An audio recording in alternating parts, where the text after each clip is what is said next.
It was another poor season for the Jamaica Tallawahs, who were booted from the Caribbean Premier League on Sunday at Warner Park after they went down by 14 runs to the Guyana Amazon Warriors. Renata Brown has that report. It's the second time in 3 years that the Jamaica Tallawahs have failed to make the playoffs of the Caribbean Premier League. The 4 games won by the Tallawahs this season are just marginally better than the 3 they managed in 2020.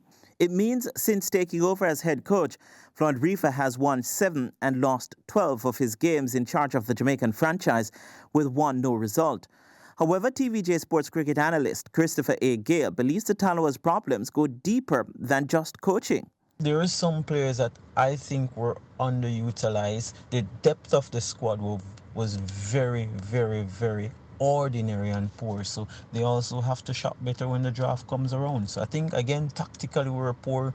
I mean, it really had to be dependent on Andre Russell to probably keep winning us match. He himself, I think some of the senior players, including Russell, Ravman, Powell and other guys, they have to do some soul searching. One of the main issues for Gale is the makeup of the Tallawahs' batting lineup.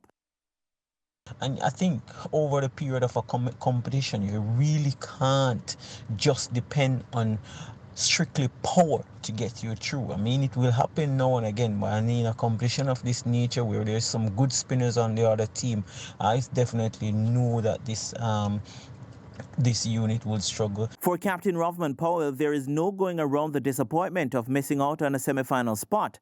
But there are some positives to take away from this year's CPL. I think there's a lot of positive. The way Kenar bat right throughout the competition is very good.